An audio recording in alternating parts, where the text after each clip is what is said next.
E vamos lá, né? Vamos continuar o nosso estudo aí do processo administrativo. Como eu falei para você, eu preciso nessa aula conversar sobre as espécies, né? A classificação dos processos para a gente poder tirar essa loucura da cabeça de que quando falo em processo administrativo eu necessariamente estou falando de um processo punitivo, tá? Então vamos para a tela logo, tem bastante coisinha para a gente conversar aí, tá? Primeiro, a classificação do processo quanto à litigiosidade. Existem processos que são processos não litigiosos, que se chama também por alguns de processos graciosos, bonito, né? E tem o contencioso, que tem litígio. Basicamente, quando você entra com um pedido da concessão de um direito, por exemplo, ou de uma autorização que seja, você tem um processo gracioso, porque não tem litígio ali. O que está acontecendo é só uma provocação do Estado para a concessão de um direito que você sabe ou acha que tem. Agora, quando você está enfrentando o Estado, então você entra com um processo pedindo anulação de um ato administrativo. Ou o Estado entra com um procedimento disciplinar contra você, ou até com um procedimento punitivo contra você, aí sim nós temos o processo contencioso ou litigioso, tá? O processo ele pode ser ampliativo ou restritivo, que alguns chamam de processo ablatório ou ablativo também, tá? O que é isso? Ou o processo amplia seus direitos, te concede uma nova situação, aposentadoria, por exemplo, ou o processo retira um direito que você tinha ou que você estava usufruindo erradamente, né? Então, a cassação de uma aposentadoria, a perda de nacionalidade, que pode ser um processo judicial ou administrativo, dependendo da situação, sei lá, qualquer situação de cassação de alvará, da sua carteira de motorista, percebe? Então, nós temos essas duas condições. Existe o processo interno e o processo externo, eu acho isso aqui autoexplicativo, né? O processo interno acontece dentro da estrutura, então o controle interno, um processo de fiscalização, de acompanhamento, um despacho, sei lá, e o externo é aquele que sai da estrutura administrativa e que tem a participação direta dos interessados, tá? E por último, talvez a classificação mais tradicional quanto ao conteúdo. Existe o processo de controle, que é aquele processo feito para garantir que os atos estão corretos, coordenados. Então é quando o superior verifica os atos do subordinado, né? Ou uma fiscalização sobre, não um subordinado, mas uma pessoa que detém um direito e que tem que ser fiscalizada, né? O caso de um restaurante, de uma loja, de um comércio, do motorista. Temos o processo punitivo, tradicional, o processo de outorga, que é aquele processo que concede um direito, né, o caso da aposentadoria, e processos de mero expediente, que são atos internos que fazem apenas o processo principal andar. Então, um despacho, uma resposta, uma decisão que não definitiva, elas são situações de mero expediente, tá? Então, assim, classificação é um negócio que não é tão comum de ser cobrado, espécies, tanto faz, não é um negócio tão difícil, mas é importante você entender isso aqui para saber separar as funções do processo e também se cair na prova, amém, a gente está aí. O grande destaque dessa aula é falar sobre as fases do processo. E aí sim, eu preciso criar uma história na sua cabeça para a coisa ficar light, tá? Imagina aqui, eu cometo uma infração administrativa dentro, vamos no tradicional PAD mesmo, tá bom? Porque basicamente é o caminho que tem a fase mais definida. Porque, pô, eu cheguei lá, pedi uma coisa, a coisa foi concedida, bem tranquilo. Mas é obviamente que as fases também são vistas em qualquer tipo de processo. Mas vamos no PAD, que é mais completão. Eu cometi uma infração administrativa e foi instaurado um processo contra mim. Olha a palavra que eu usei. Foi instaurado o processo. Já temos a primeira etapa. Essa primeira etapa consiste no procedimento interno para dar o pontapé inicial do processo. Esse pontapé se dá com a comunicação, né, do eventual infrator ou do possível infrator de que ele vai responder por um processo e toda a situação interna necessária para o processo poder andar. Fique sabendo que na justiça administrativa, eu falei justiça, para não me corrigir, eu piorei a história. No processo administrativo, que não é uma justiça, pelo amor de Deus, a autoridade que instaura o processo é chamada de autoridade competente, só que essa autoridade ela não tem como conduzir o processo na sua totalidade, porque seria loucura, porque ela tem competência para instaurar um monte de processo. Para isso servem os servidores e os agentes públicos subordinados. Então, quando a autoridade competente ela instaura o processo, dentro da instauração também existe a construção ou a convocação da comissão processante. Essa comissão, dependendo da legislação local ou federal, ela pode ser uma comissão permanente, que está sempre lidando com aqueles casos, ou uma comissão que é chamada especial. Você chama para resolver aquele processo e depois ela é desfeita, tá? Mas essa comissão é formada por um número de servidores, e também depende da legislação local, tá? E essa comissão ela vai conduzir a segunda fase. Então perceba, a primeira fase eu instauro, tomo não, né? Faço que todos tomem conhecimento que um processo vai ser iniciado, defino quem é a comissão que vai conduzir o processo e também comunico a outra pessoa, olha, tem um processo instaurado contra você. Essa é a primeira fase. A segunda fase, ela não tem muito nome muito bem definido. Alguns chamam de inquérito administrativo, outros chamam de processo administrativo disciplinar, porque essa segunda fase basicamente só vai acontecer nos processos punitivos, tá? Que você tem que ter defesa, contraditório e tudo mais. Essa segunda fase é conduzida pela comissão processante que foi instaurada junto com o processo. Essa comissão processante ela vai conduzir essa etapa, que é a etapa mais complexa. Tanto é que essa segunda fase é dividida em 3 etapas. A instrução, que é quando a comissão processante comunica detalhadamente o que está acontecendo para aquela pessoa que foi avisada inicialmente ter um processo contra ela. Tem a defesa, eu vou ouvir o que a pessoa tem para falar e, sei lá, ver os documentos, testemunhos e tudo mais. E tem o relatório, porque essa comissão ela não tem competência para punir, mas ela vai fazer um relatório detalhando tudo o que aconteceu na segunda fase do processo e vai mandar de volta para a autoridade competente, que foi a que instaurou, para a terceira e última fase, que é o julgamento. Ela vai pegar o relatório, vai analisar e vai aplicar ali a decisão dela. Só para constar, esse é o padrão. Instrução, inquérito ou processo propriamente dito, tanto faz, e julgamento. Muitos doutrinadores, eles gostam de já apresentar as 5 situações como se fossem 5 fases. Então, instauração, instrução, defesa, relatório e julgamento. Tanto faz na hora da prova. Do jeito que vier para você, não vão aparecer as 2 situações, pode ter certeza. Então, ou uma ou outra. O mais tradicional, 3 etapas. Tá, então, de novo, instauração, inquérito, né, o inquérito administrativo, o processo administrativo, tanto faz, propriamente dito, né, e julgamento. Menos tradicional, mas também aparece muito em prova, instauração, instrução, defesa, relatório e julgamento. Então, essa segunda fase, ela pode vir consolidada em um nome só, ou separada em como se fosse em segunda, terceira e quarta fase, tá bom? Vamos trabalhar cada um desses caras aí detalhadamente a partir de agora. Então, vamos embora. Artigo 6º. O requerimento inicial do interessado, salvo o caso que for admitida a solicitação oral, deve ser formulado por escrito e conter os seguintes dados. Você lembra que o processo ele pode ser iniciado de ofício ou mediante requerimento. Se for de ofício, beleza, o cara vai lá, faz os atos, portarias internas e dane-se. Agora, quando é requerimento, nós temos regra. Então, a gente está na fase de instauração, né? Então, eu vou lá provocar a administração para um processo ser instaurado. Eu tenho que mostrar o órgão ou autoridade a que se dirige, né? Então, quem é que vai receber esse pedido, identificação do interessado ou de quem represente. Então, obviamente, eu preciso me identificar, tá? Em regra, não tem denúncia anônima. Mentira, tem sim, tá? A gente aceita. Domicílio do requerente ou local para recebimento de comunicações, tá? Então, a gente tem que mostrar onde a pessoa tá para ela poder ser comunicada efetivamente.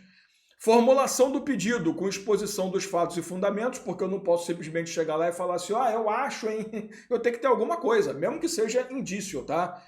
Data e assinatura do requerente ou seu representante, tá? Então tá tudo aqui bonitinho, isso aqui não é muito cobrado, mas é importante você saber. Agora, esse ponto é muito cobrado. É vedada a administração a recusa imotivada de recebimento de documentos, devendo o servidor orientar o interessado quanto ao suprimento de eventuais falhas. Essa aqui é mais uma das demonstrações do princípio do informalismo ou formalismo necessário. Eu estou exigindo que, se a lei não permite a solicitação oral, a sua solicitação de instauração de processo seja por escrito. Beleza? Beleza. Só que, cara, como é que eu vou exigir que você saiba exatamente tudo que o pedido tem que ter? Como é que eu vou ser tão escroto, né, e falar, olha, coceira no zoio, bela hora, né? Como é que eu vou chegar para você e falar assim, eu preciso que você tenha isso aqui. Poxa, eu não posso aceitar o seu pedido porque tá faltando coisa aqui. Ah, mas tá faltando o quê? Vai descobrir. Porra, sabe, é meio esquisito, né? Porque é uma formalidade que não pode ser exigida do cara. Tem que ser uma formalidade oferecida para a administração. Então, o que a lei está falando? Se a pessoa chega com um pedido, mas o pedido não está perfeitinho dentro da lei, é função do agente público orientar. Olha, você tem que trazer por escrito, tem que anotar isso. Tá? Pode, eu vou te ajudar aqui, peraí, vamos, sabe? Tomar a termo o pedido, não tem problema. Claro, quando a lei permite solicitação oral, tá? Se não permitir, tem que vir por escrito mesmo. Mas ele tem que orientar. Ele não pode simplesmente chegar e falar assim, ó, não vou aceitar seu pedido porque está faltando coisa. E que é o que a gente chama de recusa imotivada. Se ele apresenta uma motivação, tudo bem. Ó, faltou a apresentação de documentos, pelo menos minimamente comprobatórios ou de indícios mínimos. Faltou a pessoa apresentar o domicílio e não foi possível identificar aqui, ela vai trazer depois, sei lá. Então, para recusar, eu tenho que justificar, princípio da motivação. Até porque para você poder confrontar aquela recusa, eu preciso saber o porquê que foi recusado. Tá? Então, a recusa imotivada é basicamente isso. A regra é o agente público ajudar a pessoa a construir o pedido da forma correta. Se não, tá tudo certo. Uma vez instaurado, ele fala as atividades, e é claro, né, a gente não vai detalhar a instauração porque é um procedimento interno. Como é que a portaria é editada? Isso não existe, tá? As atividades de instrução destinadas a averiguar e comprovar dado necessário tomada de decisão realizam-se de ofício ou mediante impulso, sem prejuízo do interessado. A gente já viu isso aqui, né, na aula passada, mas é uma forma de mostrar o início da instrução. E obviamente, lembrando, a instrução é a segunda fase ou é fase de dentro da segunda fase, que seria o inquérito. Essa é a parte mais complexa, tá, que a gente tem, então nós vamos detalhar um pouco mais. Artigo 31. Quando a matéria do processo envolver assunto de interesse geral, o órgão competente poderá, mediante despacho motivado, abrir período de consulta pública para manifestação de terceiros, antes da decisão do pedido, se não houver prejuízo para a parte interessada. Então, aqui a lei está permitindo a tal da consulta pública, né? Que é o quê? Antes do cara chegar lá e tomar uma decisão, se ele achar que aquela decisão ela vai acabar acarretando um ponto que vai atingir o interesse da coletividade, ou seja, uma decisão que pode afetar outras pessoas também, normalmente, pode fazer uma consulta pública e as pessoas se manifestarem em relação àquela decisão, né, como é que elas acham que aquilo deve ser considerado, o que vai permitir que ela tome uma decisão que vai ser mais ampla, né? Porque, de novo, eu falo de novo como se eu tivesse falado isso agora, né? Eu sempre falo, direito administrativo é pelo interesse público, não privado. Né? Então, a gente vai tomar decisão com base naquela participação social, que é uma coisa que cada vez mais ganha força no Brasil. A abertura de consulta pública será objeto de divulgação por meios oficiais, até para as pessoas saberem, né? A fim de que pessoas físicas ou jurídicas possam examinar os autos, fixando-se prazo para o oferecimento de alegação escrita. Então, abrir consulta pública, eu tenho que falar, vocês têm até tal dia para poder se manifestar por escrito, tá? Porém, olha isso aqui. O comparecimento à consulta pública não confere por si só condição de interessado no processo, mas confere direito de obter resposta fundamentada, que pode ser comum a todas as alegações. Então, o fato de você se manifestar não quer dizer que você passa a fazer parte do processo e que a decisão pode logo te beneficiar ou não.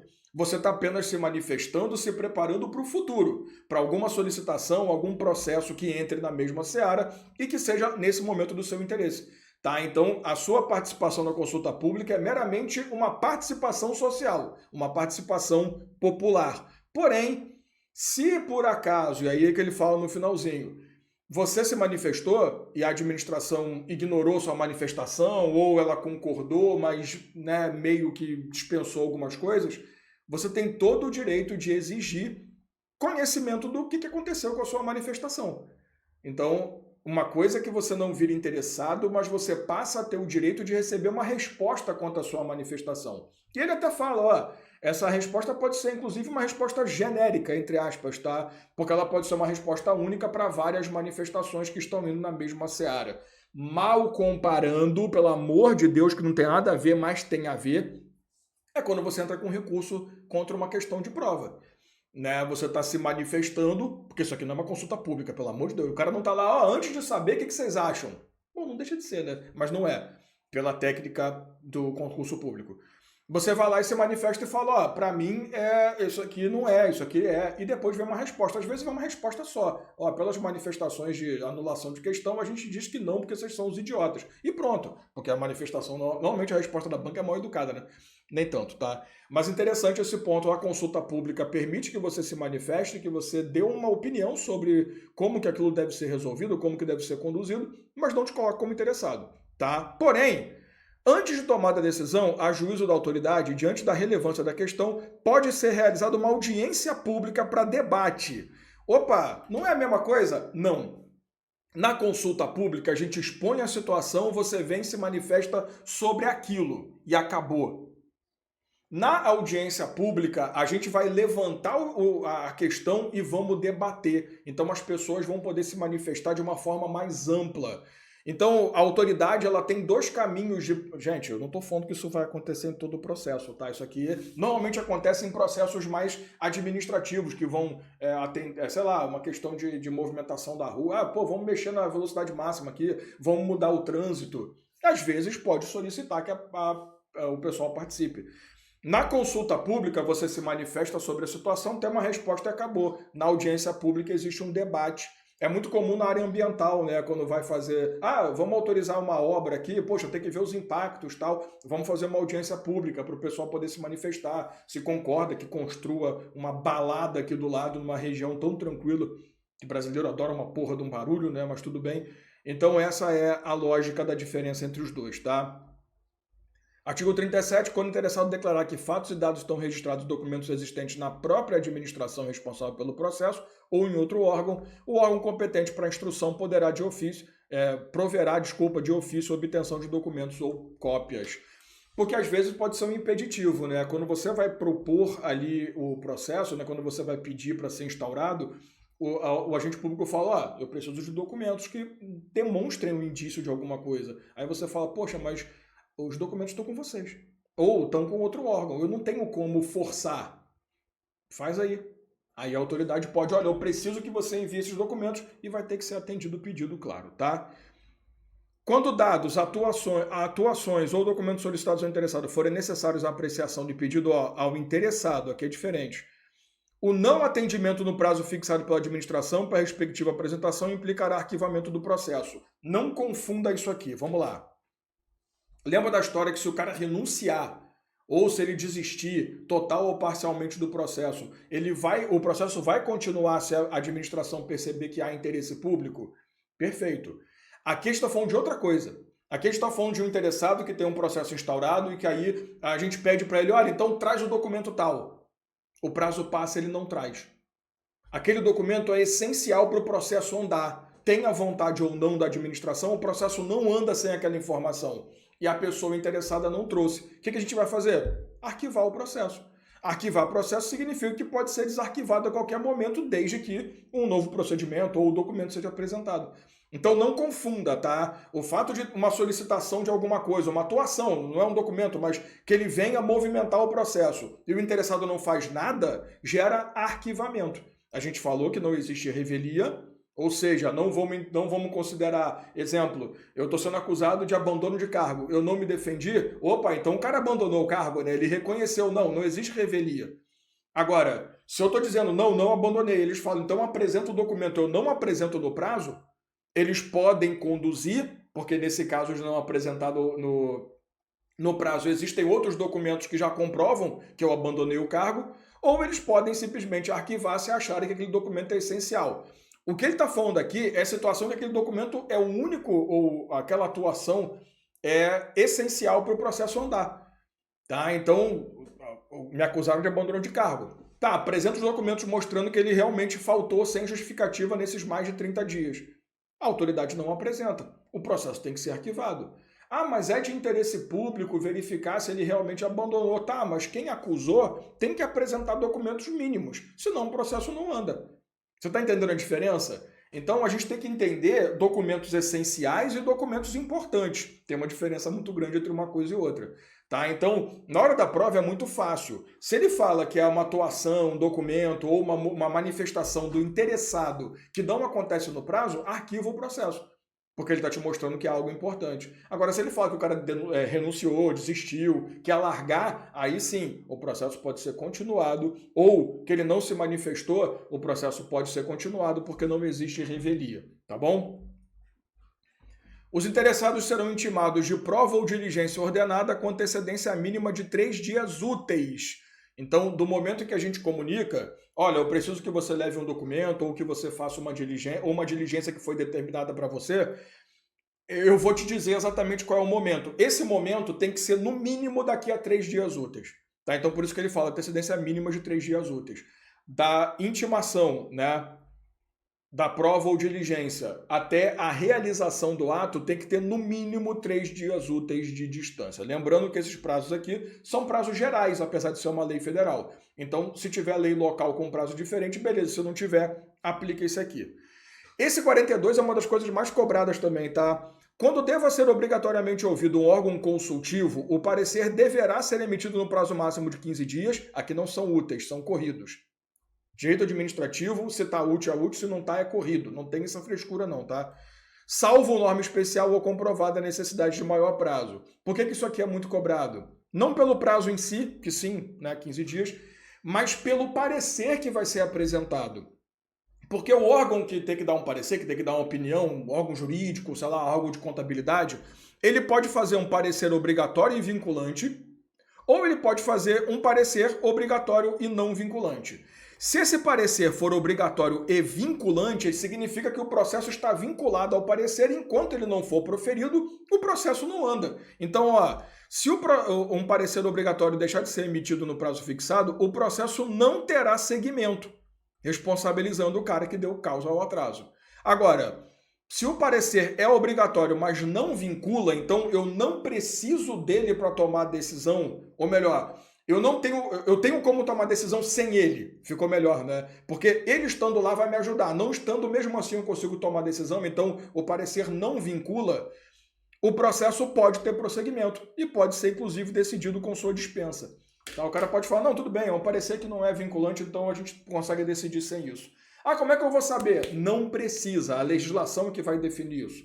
Tá? Então, quando um órgão consultivo tem que se manifestar, cuidado com o efeito, tá? O parecer, se ele tem que se manifestar, o parecer é obrigatório. O que importa é ser vinculante ou não vinculante. É vinculante, o processo não anda. Não é vinculante, o processo anda. Nos dois casos, a pessoa que foi responsável pelo atraso vai se ferrar.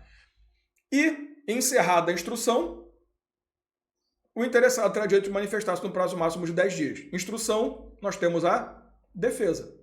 Lembrando, ó, salvo se outro prazo for legalmente fixado. Isso aqui é o prazo geral. O órgão de instrução que não for competente para emitir decisão elaborará relatório indicando o pedido inicial. Por que ele fala isso aqui? Porque nem todo processo é administrativo disciplinar. Então tem processos que o próprio órgão pode resolver. Ah, eu quero uma autorização. Ele vai lá e concede. Sabe? Então nem sempre eu preciso ter uma comissão processante, tá? Por isso que eu fui no processo que é mais complexo. Elaborará relatório, indicando o pedido, conteúdo, blá blá blá, encaminhado o processo. Aqui é o relatório. Então eu te mostrei a instrução, defesa e relatório, tá bom? E para acabar, concluída a instrução, a administração tem um prazo de até 30 dias para decidir, salvo prorrogação por igual período expressamente motivada. Aqui é o julgamento, tá? E quanto ao julgamento, a gente sabe que a lei ela diz que o agente público não precisa seguir o relatório, mas se ele não seguir o relatório, ele tem que explicar o porquê que não seguiu. Tá? O relatório não é vinculante, tipo, o que a comissão fala eu tenho que fazer. Eu posso encontrar inconsistência. Pô, o relatório está todo apontando que tem que ser demitido e a comissão fala que tem que advertir, tá maluco, né? Vou demitir. Tá? Então, se ele toma uma decisão igual, beleza. Se ele não segue o relatório, ele tem que justificar. Para acabar a nossa aula, eu quero aproveitar para falar sobre uma coisa que surgiu em 2021 na nossa legislação e que, obviamente, é adotado agora em qualquer território, que é uma coisa chamada decisão coordenada e, obviamente, cai em prova até hoje. Tá? Então, vamos lá. No âmbito da administração pública federal, aqui é específico, tá? A regra é federal. Não estou dizendo que não cabe isso em outras, cabe tranquilamente. Mas as regras aqui são federais, então cada estado que for adotar a decisão coordenada tem que dizer, ou ele vai aderir à Lei 9784, vai usar o federal, ou ele vai criar a regra própria. As decisões administrativas que exijam participação de 3 ou mais setores, órgãos ou entidades podem ser tomadas mediante decisão coordenada. Galera, só para explicar rapidinho o que é essa porra. Uma das coisas que a gente mais reclama no Brasil é a burocracia. E decisões que demandam muita gente participando costumam ser burocráticas. Então, vamos dizer que é uma decisão que tem 3 órgãos participando. O primeiro órgão vai lá e se manifesta. A manifestação vai para o segundo órgão. O segundo órgão fala assim, olha, eu não concordo não, tá? Devolve para o primeiro órgão. Ah, não, realmente você está certo. Volta para o segundo. O segundo manda para o terceiro órgão. Não, mas olha só, eu discordo de você e acho que o primeiro estava certo. Volta para o segundo. Não, mas aí volta... Você está entendendo? Não é mais fácil pegar esses 3 filhos da mãe, enfiar na mesma sala e falar tampa na porrada e resolve? Desculpa, né? Violência não resolve nada. Não é mais fácil sentar os 3 e falar, toma uma cerveja. Também não é bom falar de bebida. Você entendeu, né? Não é mais fácil juntar essa galera? Essa é a decisão coordenada. Então, qual é a ideia da decisão coordenada? É levar a galera para debate, para poder resolver isso na hora, ao invés de ficar, manda para não sei quem, devolve, passa 1, 2, 3, 4, 40, 50, 100, 200, 300 dias. Por isso que ele exige decisões que exijam participação de 3 ou mais setores. Né? Então aqui a gente está num ato administrativo composto, né? Se a gente fosse pensar assim, ou até complexo. Né? Claro que eu estou falando de processo, o ato faz parte do processo, pelo amor de Deus. É um exemplo bobo só para falar do exemplo lá. Quando que eu posso fazer a decisão coordenada? Primeiro requisito está aqui. Decisão que exija 3 ou mais setores, órgãos ou entidades. Segundo requisito, for justificável pela relevância da matéria. Às vezes é um assunto importante que tem que ser decidido logo. Às vezes não é, então pode levar um ano. Terceiro, e é uma das coisas mais absurdas no mundo, houver discordância que prejudique a celeridade do processo. E quarto, calma, para os fins dessa lei, considere-se decisão coordenada à instância de natureza interinstitucional e intersetorial que atua de forma compartilhada com a finalidade de simplificar o processo mediante participação concomitante de todas as autoridades e agentes decisórios responsáveis pela instrução técnico-jurídica. Agora vem o quarto requisito. Observada a natureza do objeto e compatibilidade do procedimento e sua formalização com a lei pertinente. Então, vamos lá. O que ele exige para poder fazer uma decisão coordenada? 3 ou mais setores, órgãos ou entidades participando da decisão, obrigatoriamente tem que ser pertinente à legislação, então tem que seguir o procedimento da lei, tem que ser algo que realmente é importante que se faça, tem que ter interesse e relevância e, acima de tudo, tem que ter problema. Essa daqui é uma das coisas mais criticadas do mundo, porque para que serve a decisão coordenada? Celeridade. Só que para usar a decisão coordenada, eu tenho que ter discordância primeiro. Então eu estou dizendo que eu preciso seguir o caminho normal, que é aquele caminho devagar, que você manda para um órgão, depois manda para o outro, manda para o setor. Só quando tiver discordância é que eu posso chamar a galera para se reunir. Então eu não posso antecipar, falar, isso aqui é uma questão complexa. Vamos fazer uma decisão coordenada? Não. É uma decisão complexa. Vamos tentar não, né? Vamos embora. Se der discordância, a gente chama.